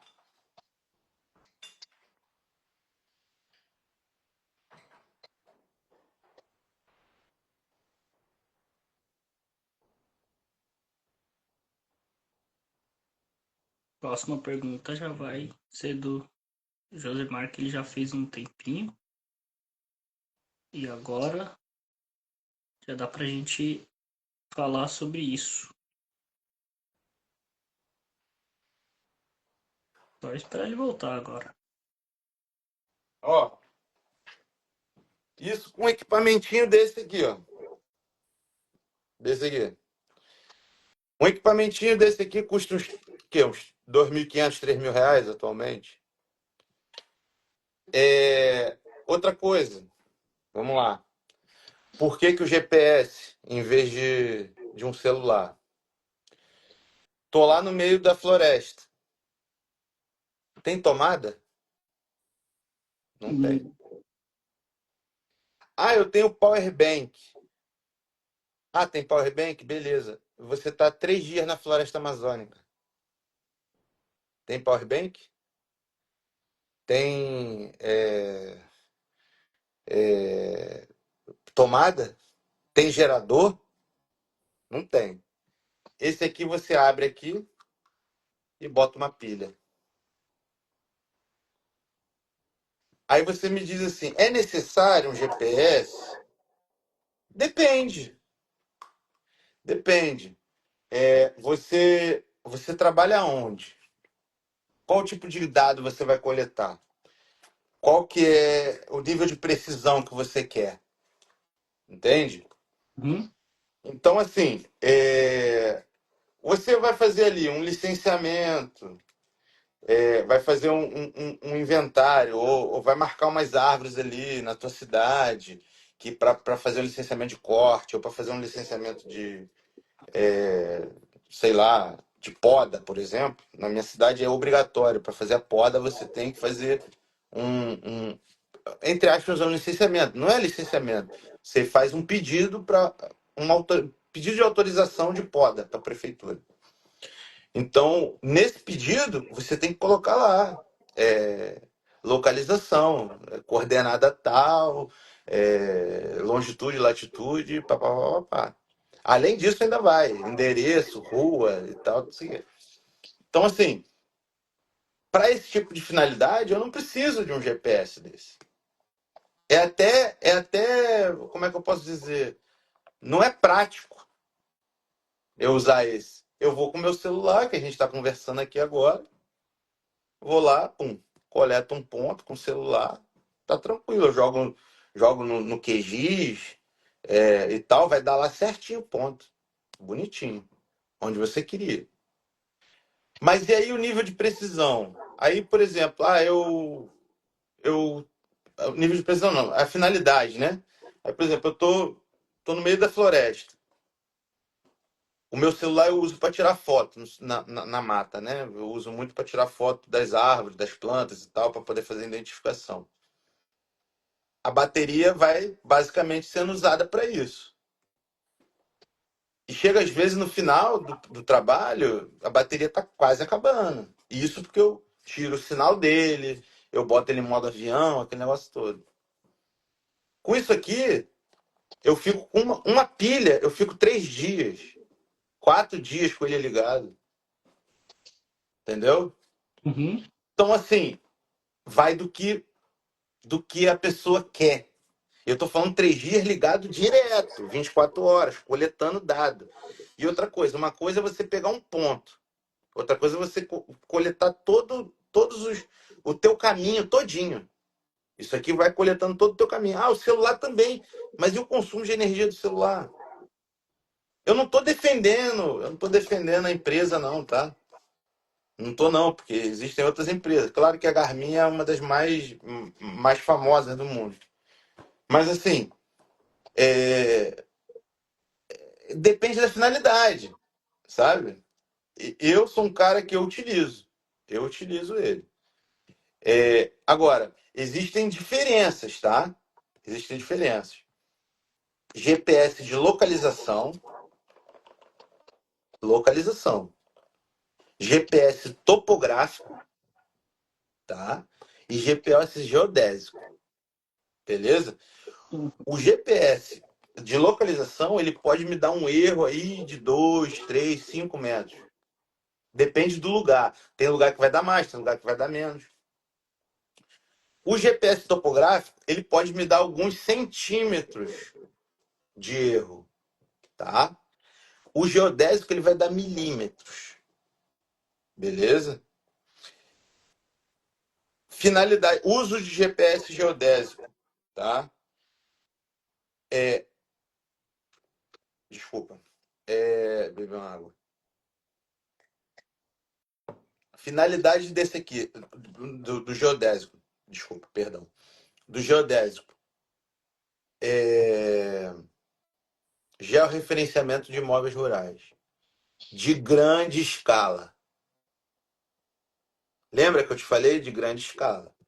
Uhum. Porque aí é necessário sim um GPS geodésico. Porque ele precisa te dar milímetros de erro, você vai ter que fazer ajustamento, você vai ter que fazer todo aquele negócio todo que eu te falei lá no início da nossa conversa. Quando eu vou poder usar um GPS topográfico? Quando eu estiver trabalhando com áreas menores. Um terreno, um lote. Aí eu uso o topográfico. Consigo, de boa. Ou então eu amarro um ponto com um geodésico ou um topográfico e faço tudo em cima do teodolito e da estação total. Beleza? Mas normalmente o geodésico, o geodésico não, o topográfico ele é usado para obra, vamos botar assim. Ele não é tão caro quanto um geodésico, mas ele também não é tão barato quanto esse aqui. E esse aqui também não é barato, tá? Então, assim, você tem que entender a finalidade do seu projeto, a finalidade para que você vai usar o GPS, tá? O GPS ele não ele é um equipamento que tem diversas funções, tá? A gente acha que é só localização, não. Esse aqui sim é de localização. Então, assim, celular é bom, é ótimo, mas ele não serve para todas as finalidades que a gente utiliza o GPS. Será que eu respondi a Nossa, deu uma pergunta? aula aí de GPS aí. Outra É. pergunta que o Josemar fez. Uhum. Quais gêneros arbóreos você sugere para ter mais estudos morfológicos para serem identificadas vegetativamente? Calma aí. Onde que tá a pergunta? Está lá em cima. Cara, eu não entendi a pergunta. Tem como você repetir a pergunta? Peraí, deixa eu que saiu aqui de novo. Deixa eu voltar. Eita, voltei demais. Leva Ah, um dínamo e um pneu fica esfregando com alta rotação que gera energia. quais gêneros? Uma batata também, né? Quais Rapaz, ó, gêneros, levar o dínamo, beleza, mas o dínamo é pequeno até. quais gêneros arbóreos você sugere para ter mais estudos morfológicos para serem identificados vegetativamente? Ah, sim, sim, agora eu entendi a pergunta dele. Sim. Rapaz, isso aí é interessante, tá? É, vamos lá. Botânica. Ah, o cara é taxonomista. Eu não sou taxonomista. Eu sou dendrólogo. Dendrólogo. O que é um dendrólogo? Ele nada mais é do que um estudioso de árvores, espécies arbóreas, tá? Claro que eu estudo também herbáceas, estudo algumas lianas e cipós e tudo mais, mas eu especificamente é árvore, tá? Eu não estudo orquídea, eu não estudo cactos, cactáceas, eu não estudo como você estuda, eu não Uhum, estudo, eu estudo espécies arbóreas. Então, quando a gente fala em dendrologia, que é uma disciplina da engenharia florestal, a gente tem dentro da nossa grade curricular a dendrologia, que é o estudo das árvores. Dendro, árvore, logia, estudo. Então, a gente, através da dendrologia, através das características morfológicas de uma árvore, a gente consegue determinar a espécie. Não necessariamente a gente consegue determinar. Tem espécies que a gente não consegue determinar através de características morfológicas, tá? É necessário características reprodutivas, como flor e fruto, beleza? Então, o que o Josimar ele quer saber é quais espécies que existem na nossa flora, tá? Que eu gostaria gostaria que houvesse mais estudos morfológicos para a diferenciação delas, tá? Uma espécie que é muito comum e não tem estudos morfológicos dessa espécie e só se identifica pela flor. É o famoso açoita-cavalo. Existe o açoita-cavalo da folha miúda e o da folha grande, da folha larga. Existe aqui a Luerria de varicata, da folha miúda, e Luerria grandiflora, da folha larga, que o pessoal fala. Aí, morfologicamente, você não consegue chegar e falar assim, essa folha é grande, essa folha é pequena, sabe? Então, se você chegar e pegar essas amostras, e colocar no herbário, uma do lado da outra, você vai ver as folhas idênticas. Você não vai, essa aqui tem 10 centímetros, essa aqui tem 15 centímetros. Não tem, porque depende, a folha pode estar no topo da árvore e ser pequena, e estar na base da árvore e ser maior. Então, como é que você vai determinar isso aí? É muito arbitrário você Uhum. identificar através de tamanho de folha. Então, é só determinado através de flor e fruto. Se você tem o flor e tem o fruto, você consegue determinar qual que é qual. Beleza? Então, assim, isso aí é bem complexo, porque são duas espécies, mesmo gênero, que fitogeograficamente se, se entrelaçam, tá? Elas ocorrem, você ali, por exemplo, sul de Minas e São Paulo ali, Rio de Janeiro, você vai ter as duas espécies ocorrendo às vezes no mesmo local, e aí o botânico fica naquela dificuldade. E aí, qual é? Ou o dendrólogo, no caso, vai ficar, e aí, qual que é aquela espécie ali? Não sei qual que é. Essa é uma das espécies. Vamos lá. Que mais? Qual outra espécie que eu posso falar assim que tem esse tipo? Outra espécie que é bem complicada também são os jacarandás. Só que não é o jacarandá Macerium, tá? É o jacaranda Bignoniaceae, beleza? Bignoniaceae, família Bignoniaceae, Macerium, família Fabaceae. São duas famílias distintas, beleza? Só que popularmente, a gente chama os maquérios de jacarandá e os jacarandas a gente chama de carobas, beleza? Algumas carobas, bignoniaceae. Estou falando nome popular porque eu uso muito o nome popular, às vezes até para ilustrar para as pessoas, porque é melhor. E depois que eu comecei a aprender nome popular, eu acho que a- aumentou muito a minha comunicação botânica com as pessoas, que a pessoa fica mais, sabe? Ó, Porque você quando tu falando começa. agora, Hã? você falando agora, eu lembrei de uma planta que ela é até difícil falar, Scumbergera truncata. Ela vai falar para o que é isso?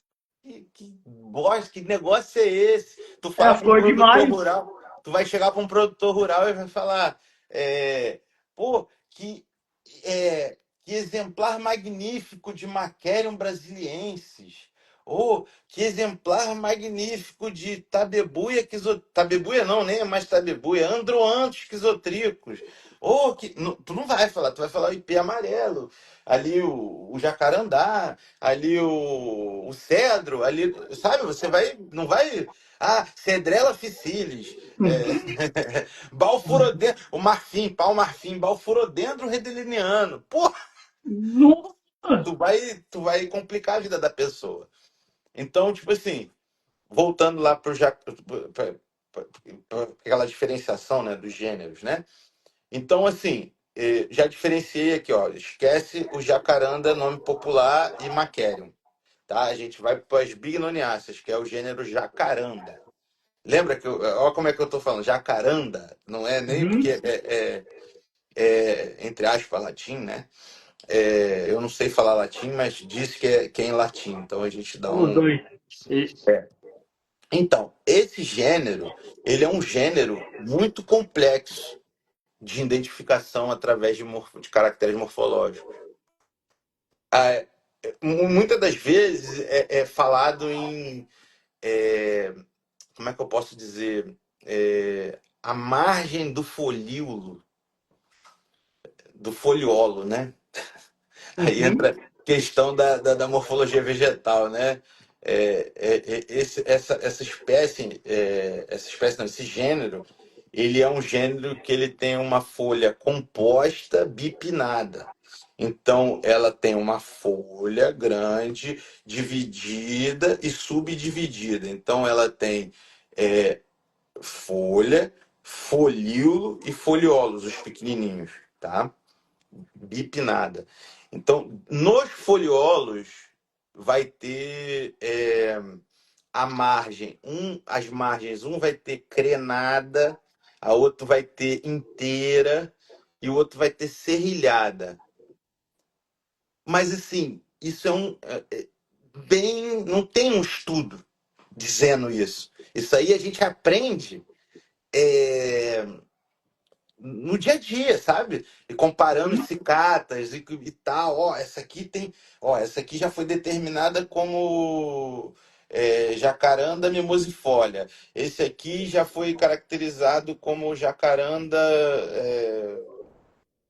não sei, outro epíteto, não lembro agora, porque é muita coisa para lembrar, né, também. Uhum. Então, tipo assim, são coisas assim, são gêneros que são eu acho que deveriam ter um estudo maior em cima, assim, sabe?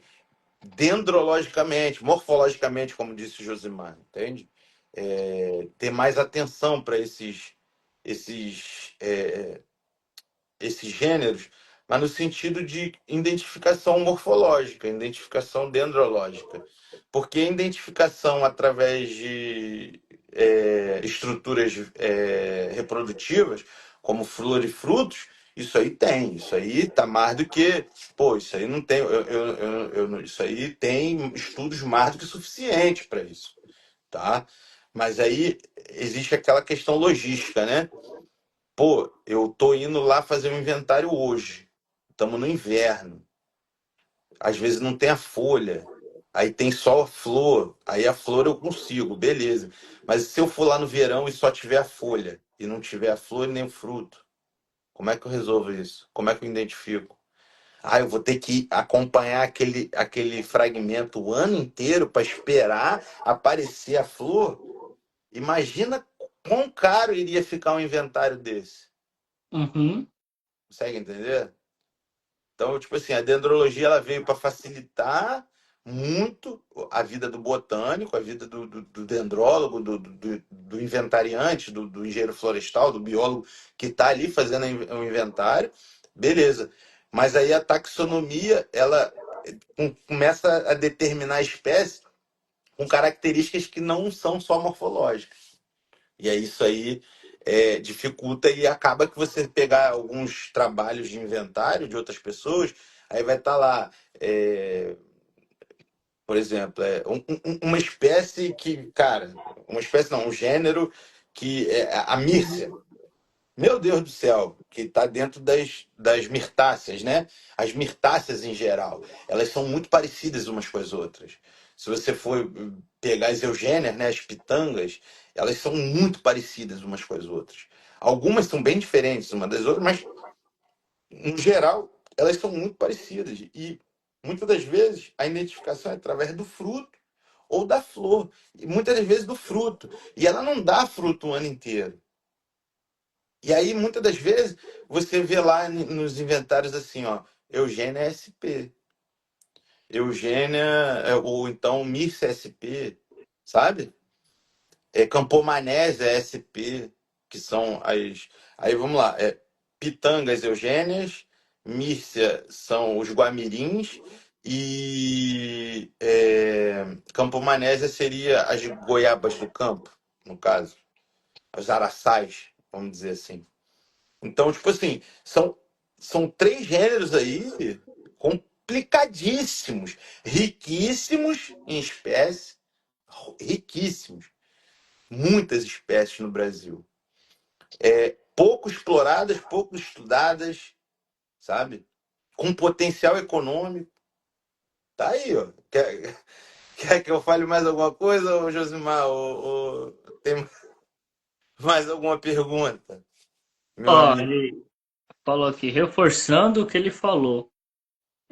Falta estudos que facilitem todos identificar. Acredito que o acesso à informação científica deve ser aplicado de maneira mais prática.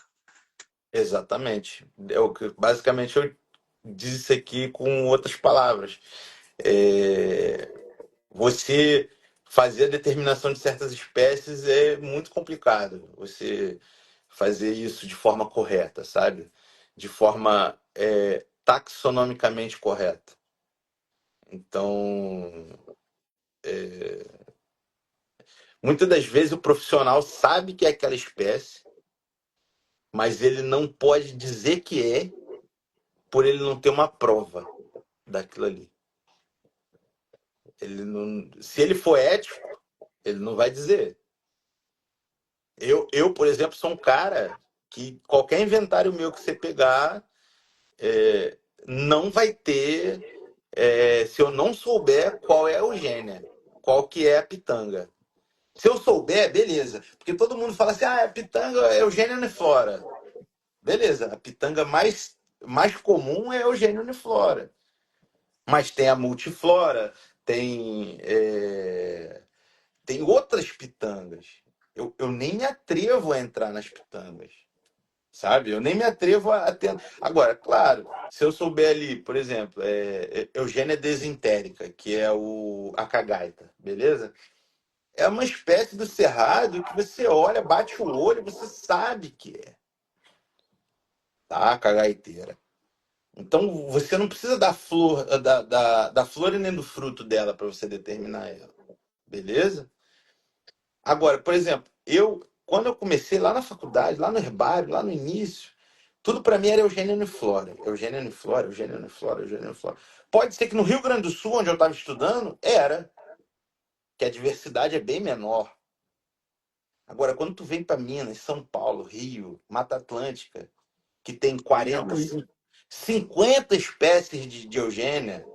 Eu não sei, entra aí agora alguém aí, o Josimar aí, ó. Entra aí, Josimar, no Reflora e vê quantas espécies tem de eugênia no Brasil. Tu fica alucinado, tu fica louco. Então, às vezes, eu, como dendrólogo que eu sou, botânico de campo, assim, eu me viro, mas eu não escrevo num relatório meu, por exemplo, Eugênia tal. Não. Eugênia SP1, Eugênia SP2, Eugênia... Isso também é uma coisa que o botânico tem que saber, diferenciar. Ele sabe que, ó, por exemplo, ele sabe que essa aqui é uma eugênia e essa aqui é outra. Ele não sabe qual eugênia que é, mas ele sabe que essa é diferente dessa. Ele tem que saber isso, olhando visualmente por características morfológicas e tudo mais. Mas saber qual que é bem complicado, bem complexo, sabe? É, Luiz, conversa tá boa, né? Eu ficaria aqui, cara. Nossa, Rapaz, a gente até a bateria do celular acabar. meu tá em 20%. Se quiser, Meu Deus. a gente vai até acabar. Tô brincando. O meu, eu nem sei quanto tá. Cara, é bom, ainda certeza que vai. Vamos ter mais lives. Vamos marcar uma hora pra fazer nós três, colocar o Josimar também aí. Beleza, beleza. Fazer Tranquilo. uma live bem interessante. É tanto assunto, né? Que quando a Cara, gente. é muita Alguém coisa. pergunta pra nós assim, cara, a gente se empolga. É muita Eu. coisa. É que nem eu. Falei pra você, eu estudo cactos, eu estudo plantas de paisagismo, conheço bastante, né? tem livros aqui. Quando eu começo a falar também, entre outras coisas, eu Uhum. me empolgo, aí eu começo a falar rápido que a pessoa nem entende. Já me cobraram isso, não, calma aí, respira, fala. Direto me cobram isso, né? Porque a gente começa a se empolgar, aí começa a vir, enfim. As redes sociais, tá? Aí, ó, 421 espécies de urgênio. Eugênia. E aí, tá bom? 400. Normalmente um inventário aí normal, assim, de um local, tu vai num local, visita um local ali, a diversidade é em torno de 50, 40 árvores diferentes. Aí, só de Eugênia tem 421 diferentes.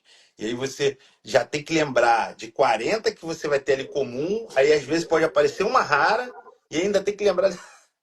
O cara não lembra, Difícil. não lembra. O, as suas redes sociais que você é mais ativa, fala aí pra gente, pra o pessoal Cara, aí, que então, quiser te ó, procurar. é o seguinte, eu tenho aí meu Instagram, né? É, Luiz Henrique Gouveia, Luiz Henrique Gouveia. Eu não sou muito ativo no Instagram, já fui mais. Hoje em dia, atualmente, eu uso mais o LinkedIn, tá? Quem quiser me procurar lá é Luiz Henrique Gouveia. Normal também, só que aí é separado, não é junto. Pode procurar lá, Engenheiro Florestal, Luiz Henrique Gouveia. Lá eu faço umas postagens, eu escrevo sobre o assunto, escrevo sobre plantas.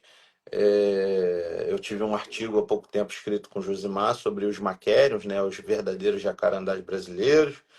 É, eu, eu posto lá coisas do meu dia a dia, do trabalho, boto minhas opiniões, sempre com rigor técnico, da melhor maneira possível.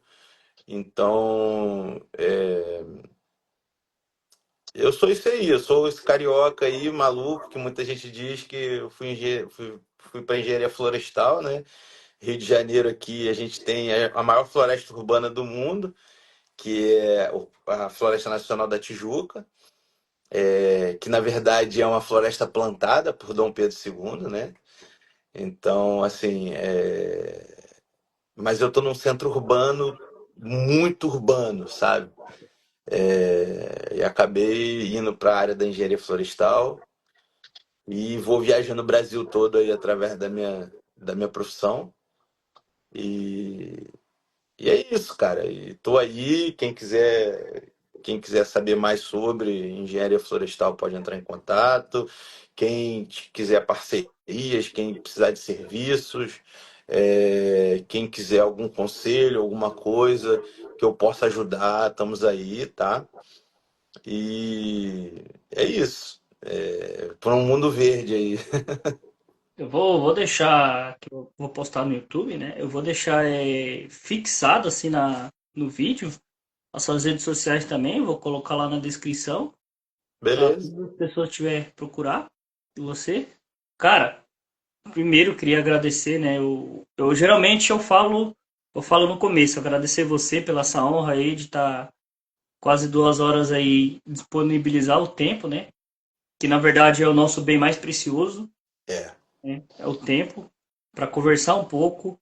Agradecer também. Geralmente eu falo no começo, mas aí foi um apoiador que eu tive aqui.